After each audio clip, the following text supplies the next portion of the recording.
Have you ever found yourself standing in the dark, holding onto the bathroom door frame at 2 in the morning, eyes barely open, knees aching, wondering why can't I just sleep through the night like I used to? You're not alone. Nighttime trips to the bathroom, what doctors call nocturia, aren't just inconvenient. They steal something precious from you: deep, restorative sleep.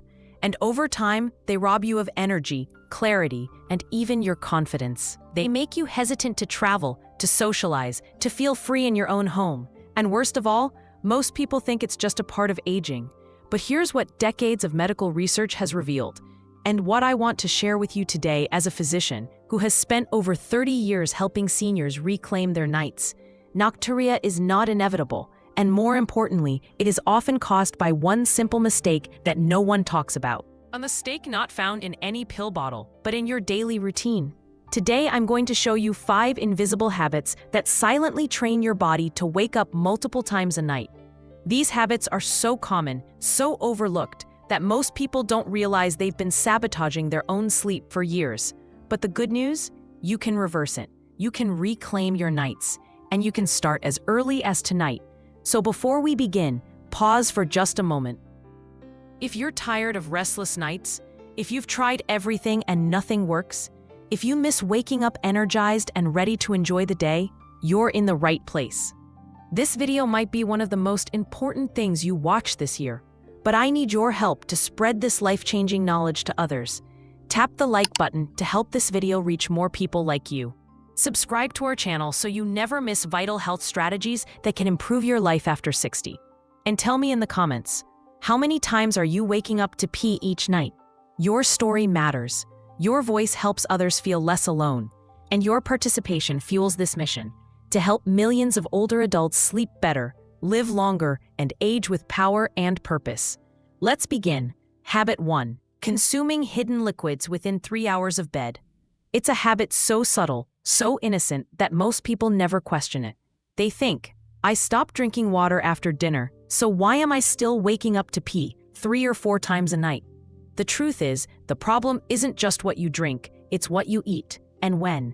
Your kidneys are incredibly intelligent. They're designed to slow down at night, allowing your body to rest, heal, and conserve water. But the moment you consume certain foods or beverages, especially in the 3 hours before bed, you send a very different signal. You activate your kidneys at the exact moment they should be powering down. And the result? That 2 a.m. bathroom visit becomes all but guaranteed. Let me tell you about Margaret. Margaret is 72, lives in Phoenix, and for years she dreaded bedtime. She called it the start of the nightly war. No matter what she tried, cutting back water, wearing compression socks, even skipping dinner entirely, she'd still wake up 4 or 5 times a night, exhausted, anxious, and desperate for answers. When she came to my clinic, we sat down and looked closely at her evening routine. What we discovered shocked her. At 6:30 p.m., she had a bowl of chicken noodle soup. Harmless, right? Then around 8 p.m., she'd sip a cup of calming chamomile tea to help her sleep. Occasionally, she'd snack on juicy watermelon slices, believing they were light and healthy. But here's the thing. Those choices, though seemingly healthy, were flooding her system with fluid. Herbal teas, soups, fruits with high water content like melon, cucumber, and even yogurt-based desserts all contribute significant hidden liquids to your body. Your brain might not register it the same way as a glass of water, but your kidneys certainly do. When Margaret eliminated these hidden sources and moved her fluid intake earlier in the day, the results were astonishing. Within 2 weeks, her nighttime trips to the bathroom dropped to just once a night, and within a month, some nights she didn't get up at all. She told me with tears in her eyes, "It felt like I got a piece of my life back." Here's what's happening in your body. As you age, your kidneys become more sensitive to late-day fluid intake. At night, your body naturally produces a hormone called vasopressin, which helps you retain water and reduce urine output. But when your bladder fills up due to late evening fluids, vasopressin production drops, and your sleep is interrupted again and again. And this isn't just about inconvenience. When you're waking up multiple times a night, you're missing out on deep sleep stages like REM, where your brain consolidates memory, repairs cells, and restores mood. Over time, poor sleep chips away at your energy, focus, and even your immune function. Here's what to do instead. Set a liquid curfew. Stop all fluid consumption, including soups, juicy fruits, tea, coffee, and desserts, 3 hours before your regular bedtime. Front-load your hydration. Drink most of your water between 7 a.m. and 2 p.m. Taper off after that. If you take medication that requires fluids before bed, speak with your doctor about alternative dosing times or water-reducing strategies. Keep a just-in-case water glass near your bed, but only sip from it in emergencies, not as a habit. This might sound like a small shift, but for people like Margaret, and now thousands of others, it's the first domino in a chain reaction that restores sleep, energy, and independence. So the next time you reach for that evening cup of tea or fruit bowl, ask yourself, am I choosing sleep or sabotaging it? Because the path to a restful night doesn't start when you lie down. It starts 3 hours before.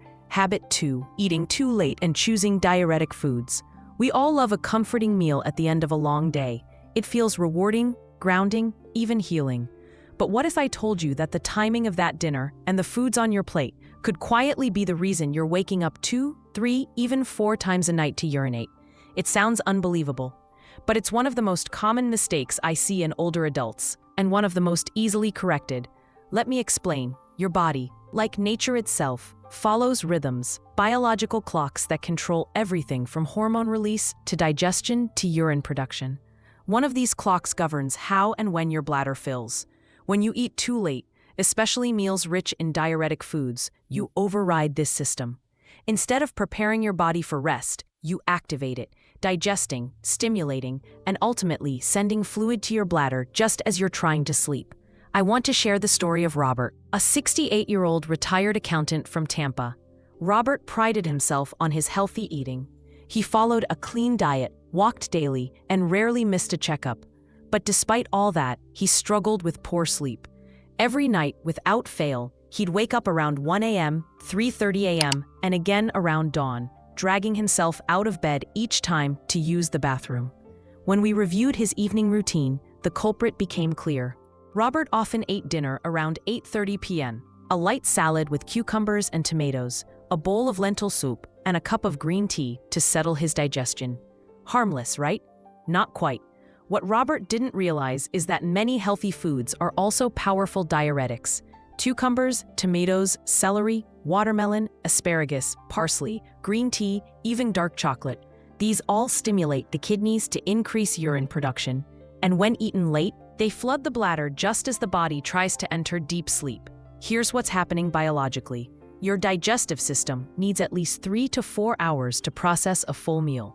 During this time, especially when lying down, digestion slows, but diuretic compounds remain active, circulating longer and triggering your kidneys to work overtime.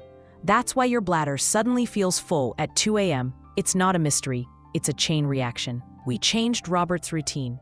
He started eating dinner no later than 6:30 p.m. and eliminated known diuretics after 4 p.m. Within 10 days, the results were staggering. He was waking up only once per night. After 3 weeks, he had multiple nights where he slept 6 or more hours straight. His words? I had no idea food could sabotage my sleep. I always thought I was doing the right thing. Now I eat early, sleep deeply, and feel alive again in the mornings. So what should you do? Here's your practical action plan. Shift your dinner earlier, ideally 4 hours before bed. For most people, this means finishing dinner by 6 o'clock p.m. Identify and reduce diuretics after 4 p.m. These include tomatoes, cucumbers, celery, watermelon, pineapple, asparagus, green tea, black tea, coffee, chocolate, especially dark chocolate, herbal diuretics like parsley, cilantro, or hibiscus. Replace with sleep-friendly foods like lean proteins, chicken, turkey, tofu, complex carbs, sweet potatoes, oats, brown rice, vegetables like carrots, broccoli, and squash, magnesium-rich foods like bananas and pumpkin seeds. Avoid salty or high-sodium foods in the evening. Salt causes your body to retain fluid during the day and release it during the night, increasing bathroom trips. Some people ask me, but what if I'm not hungry until late? That, too, is a habit your body can relearn. When you consistently shift your meals earlier, your hunger signals adapt, often within a week. And if your schedule is tight due to medications or caregiving routines, talk with your physician. In many cases, we can create a customized plan that still supports sleep without compromising health. Remember, it's not just about what you eat, it's about when. By honoring your body's natural clock and giving your kidneys a break before bedtime, you're not just reducing nighttime urination, you're improving digestion, lowering your risk of reflux, and allowing your entire system to shift into deep, uninterrupted rest.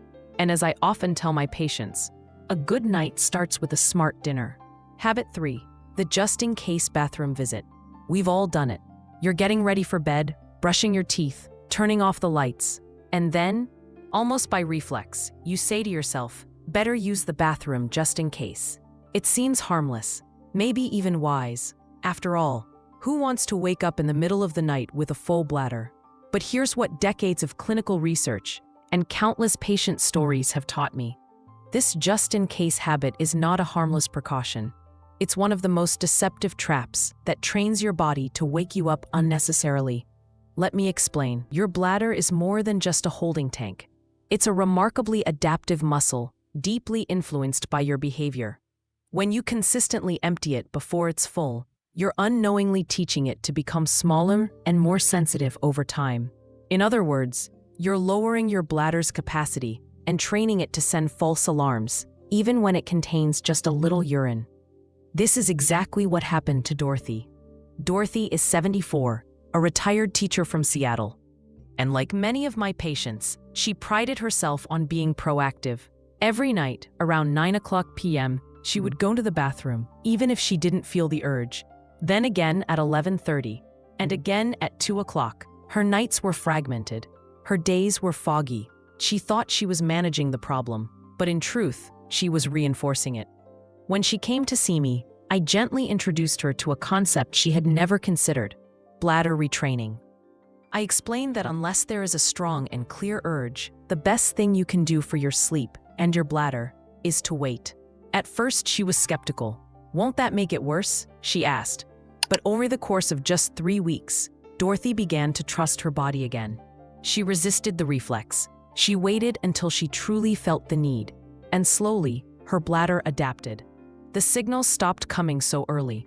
She started sleeping longer stretches, 3 hours, then 4, then 5. She looked at me one morning and said, "I thought I had lost control over my body. Turns out, I had just lost trust." Let's look at the science. A healthy adult bladder can comfortably hold between 300 to 500 milliliters of urine before sending a signal to the brain. But when you begin urinating out of habit, say, when there's only 100 milliliters inside, you train the bladder to treat that small volume as the new full. It's a bit like having a gas tank that screams empty at a quarter full. The alarm isn't real, it's conditioned. And the more you respond to it, the more frequent and urgent it becomes. Over time, this creates a vicious cycle. You go just in case. Your bladder adapts to smaller volumes. It sends more frequent signals. You sleep less and worry more. You keep going just in case. How do you break the cycle? Here's what works. Apply the real need rule. Only use the bathroom at night when you feel a clear, strong urge, not out of fear or habit. Practice delay and distraction. If you're unsure, try reading for 15 to 20 minutes, listening to calming music, or stretching gently. Often, the sensation fades. Retrain your bladder gradually. If you're waking every 2 hours, aim to stretch it to 2.5, then 3. Over time, your body will adapt. Avoid caffeine or diuretics late in the day. These can increase sensitivity and irritate the bladder lining. If you're taking diuretic medications, speak with your doctor about timing. Many medications can be shifted to earlier in the day to minimize nighttime urgency. And if you have limited mobility or feel anxious about accidents, you can keep a bedside urinal as a backup, but not as a routine. The goal is to train your bladder, not to rescue it unnecessarily. Dorothy's progress was extraordinary. She now sleeps 5 to 6 hours uninterrupted, feels more confident in public, and even travels overnight again without anxiety. Her words still echo in my memory. "The night no longer controls me, I control the night." Here's the truth no one tells you. Your bladder is trainable, and your sleep is reclaimable, but only if you stop feeding the fear. By resisting the just-in-case habit You give your body the space to rebuild trust, restore rhythm, and return to the deep sleep it was designed for. Habit 4. Sleeping in the wrong position. Most people think of sleep as a time when the body simply shuts down, a passive state of rest. But sleep is actually a highly active healing process, and the position you choose when you lie down can either support that process or silently sabotage it. In my years as a geriatric physician, I've seen countless patients struggle with nocturia, waking up multiple times to urinate at night despite following every piece of advice, limiting fluids, eating early, retraining the bladder. Yet they were still waking up. Why? The answer was right beneath them: how they were sleeping. Let me introduce you to Frank. Frank is 71, a former military officer from Denver. Strong, disciplined, and no stranger to routine. For over 30 years, Frank slept on his stomach, a habit formed during his Army days, when he'd fall asleep wherever he could. But now, in retirement, Frank was struggling. He'd wake up 3, sometimes 4 times a night with an urgent need to urinate. He assumed it was prostate issues. He feared something serious. But when we spoke, I asked him a simple question: "How do you usually sleep?" He blinked. "On my stomach," he said. "Always have. It's comfortable." That one detail changed everything. Here's the science. When you sleep on your stomach or in a position that compresses your abdomen, you exert direct pressure on the bladder. This pressure can trigger premature signals of fullness, even when the bladder isn't close to capacity. Your brain interprets that pressure as urgency, waking you up night after night for no real reason. But there's more. Improper sleeping positions also affect venous return, the circulation of blood and fluids from your legs back to your heart. When circulation is compromised, especially in older adults, fluid that pooled in the lower limbs during the day begins to redistribute at night, increasing urine production right when your body should be resting. So not only is your bladder feeling full when it's not, your kidneys are working harder to process and eliminate fluid due to poor posture and circulation. It's a double hit to your sleep. Frank's transformation came from one small change. He began sleeping on his side, specifically his left side, with a medium firm pillow between his knees. He also adjusted his head pillow to keep his neck in a neutral position, not too high, not too low. It wasn't easy at first. Old habits don't break in a day. But within 2 weeks, Frank's bathroom trips dropped from 4 to 1. Within a month, he had multiple nights of uninterrupted sleep for the first time in over a decade. He told me, "I never knew that my sleeping position could affect my bladder. I thought I was just getting old. Turns out I was just pressing the wrong buttons on my own body." What's the ideal position for deep, uninterrupted sleep? Sleep on your side, preferably the left side. This supports circulation, digestion, and bladder alignment. Place a pillow between your knees to align your hips and reduce lower back pressure. Use a supportive head pillow that keeps your spine and neck in a straight line. Your head shouldn't tilt up or sink down. Avoid stomach sleeping, which compresses your abdominal organs and bladder. If you sleep on your back, elevate your knees slightly with a small pillow to reduce lower body fluid pooling. But back sleeping isn't recommended if you snore or have sleep apnea. And if you're dealing with joint pain, arthritis, or stiffness that makes changing sleep position difficult, look into ergonomic pillows or supportive sleep wedges. Many of my older patients have successfully transitioned with these tools and never looked back. So why does this matter? Because when you align your body correctly during sleep, you allow every system, your bladder, kidneys, heart, and spine, to rest and recover the way nature intended. The result isn't just 4 bathroom tricks, it's better sleep quality, improved mood, clearer thinking, and reduced inflammation. Frank put it best: "Changing the way I sleep, change the way I wake up." So tonight, take a moment to ask yourself, is my sleeping position working with my body or against it? Because sometimes the secret to deeper sleep isn't a pill, it's a pillow. Habit 5, overheating at night. We often think of comfort as warmth, a cozy blanket, soft pajamas, a room kept nice and toasty. But when it comes to sleep, especially deep, uninterrupted sleep, warmth can be your enemy. Many older adults unknowingly sabotage their rest each night, not with what they eat or drink, but with what they wear to bed, how they set their thermostat, or how they dress the bed itself. It's subtle, it's surprising, and it could be one of the biggest reasons you're waking up to urinate multiple times in the night. Let me explain. Sleep is not just rest, it's orchestration.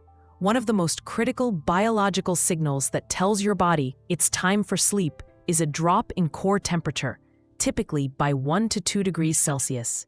This cooling process is natural, essential, and tied directly to the production of key sleep hormones like melatonin and vasopressin. And vasopressin is especially important here. It's the hormone that helps your body hold on to water at night, reducing urine production and helping you sleep through until morning. But if your core temperature doesn't drop, because your room is too warm or your clothing traps heat, your body won't produce enough vasopressin. The result? You wake up, sweaty, restless, and with an urgent need to pee. Let me introduce you to Eleanor. Eleanor, age 70, is a retired nurse living in Chicago. Winters are cold, and like many, she bundled up at night. Thick fleece pajamas, a heating pad, and 2 heavy blankets layered over her bed. She thought she was protecting her health, but every night, she woke up 4 or 5 times, drenched in sweat and desperate for the bathroom. Her sleep was broken, her mornings were sluggish, and she was beginning to worry that her bladder was failing. When we looked at her sleep environment together, the problem became clear. Eleanor wasn't sick, her body wasn't broken, she was simply too warm to sleep properly. We made 3 changes.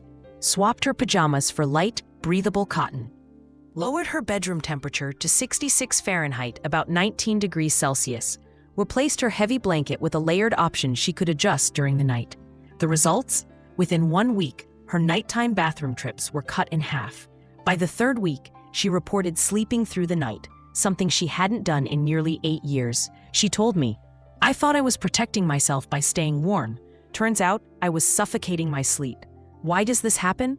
Let's break it down. Your body needs to cool down at night for 2 reasons: to trigger the release of melatonin, which initiates sleep, to boost vasopressin, which slows kidney function and reduces urine output. When the room is too warm or your clothes trap body heat, your core temperature stays elevated. That inhibits both hormones, and your body remains in a wakeful state. Your kidneys stay active, your bladder keeps filling, and you keep waking up. Here's how to fix it. Set your bedroom temperature between 64 to 68 Fahrenheit, 18 to 20 degrees Celsius. This is the sweet spot for optimal sleep hormone function. Use breathable sleepwear. Choose natural fabrics like cotton, bamboo, or linen. Avoid synthetic materials that trap heat and sweat. Use lightweight, layered bedding. Instead of one thick comforter, layer thin blankets that can be adjusted easily during the night. Improve air circulation. A quiet fan or cracked window can help regulate temperature and prevent hot air from getting trapped. Avoid heating pads or electric blankets overnight. These may offer comfort at first, but can disrupt thermoregulation and sleep later in the night. Stay hydrated earlier in the day, but limit fluids 3 hours before bed. Dehydration and overheating often go hand in hand, so balance is key. And if you feel cold when you go to bed, that's normal. The body cools before deep sleep. Try warming your feet before bed. Worn socks or a short soak, which can actually help signal your brain to cool the rest of the body. But once you're in bed, let your body take over. Here's the big takeaway. The quality of your sleep isn't just about what you put in your body, it's also about what surrounds it. When you sleep at the right temperature, your body enters its deepest healing state. Your brain clears waste, your cells regenerate, your bladder rests, and you wake up feeling like you've truly slept, not just survived the night. Eleanor's story isn't rare, it's just under-discussed. Most seniors I've worked with report major improvements in sleep and nighttime urination just by optimizing their sleep environment. And as I often remind my patients, better sleep isn't always about more medication, it's often about less insulation. Let's pause for a moment. You've just discovered 5 hidden habits that may be quietly sabotaging your nights. Habits so ordinary, so woven into daily life, that they rarely get questioned, but they matter. Because sleep isn't just a break from the day. It's not a luxury. It's your superpower. When you sleep well, everything changes. Your mind becomes clearer. Your heart beats steadier. Your muscles recover. Your immune system stands guard. And your bladder, yes, even your bladder, learns to rest. But when sleep is broken, even the smallest tasks feel heavier. Conversations feel foggy. Joy feels out of reach. That's the quiet cost of fragmented nights, and you don't have to accept it. You are not broken. You are not just getting old. You are simply misaligned with the natural rhythms your body was designed to follow. What I've learned in over 30 years of working with aging adults is this: health after 60 isn't about fighting time. It's about flowing with it. And that flow starts with sleep. Because when you get it right, when you hydrate smartly, eat in sync with your body's clock, trust your bladder, choose the right sleep posture, and sleep in the right environment, you give your entire system permission to heal, regenerate, and restore who you truly are. Let me share something personal. One of my patients, Janice, 75 years old, once told me, "I thought my best years were behind me. I didn't realize they were just waiting for me to rest." And I want that for you. So here's your invitation. Start tonight. Pick just one habit to change. Maybe you shift your dinner earlier, or lower your bedroom temperature, or resist that just-in-case bathroom visit. Whatever you choose, choose with intention. Because small shifts lead to big change. And if you've made it this far, I know one thing for sure: you care about your health. You're not here to coast through these years. You're here to live them, fully, energetically, purposefully. So here's your path forward. Respect your body's need for rhythm. Rebuild trust with your bladder and sleep cycle. Reclaim the nights that aging tried to steal from you. And when you do, don't keep it to yourself. Share this video with a friend, a spouse, a sibling. Someone who wakes up each night thinking it's just part of getting older. Subscribe to this channel if you haven't yet, because this is only the beginning. And leave a comment. What habit are you going to change starting tonight? Remember, aging isn't what defines you. How you rest, how you recover, and how you choose to live, that's what shapes your story now. Sleep isn't weakness. It isn't a waste of time. It's the most powerful medicine your body already knows how to use. So use it. Tonight and every night that follows. Stay well, sleep deep.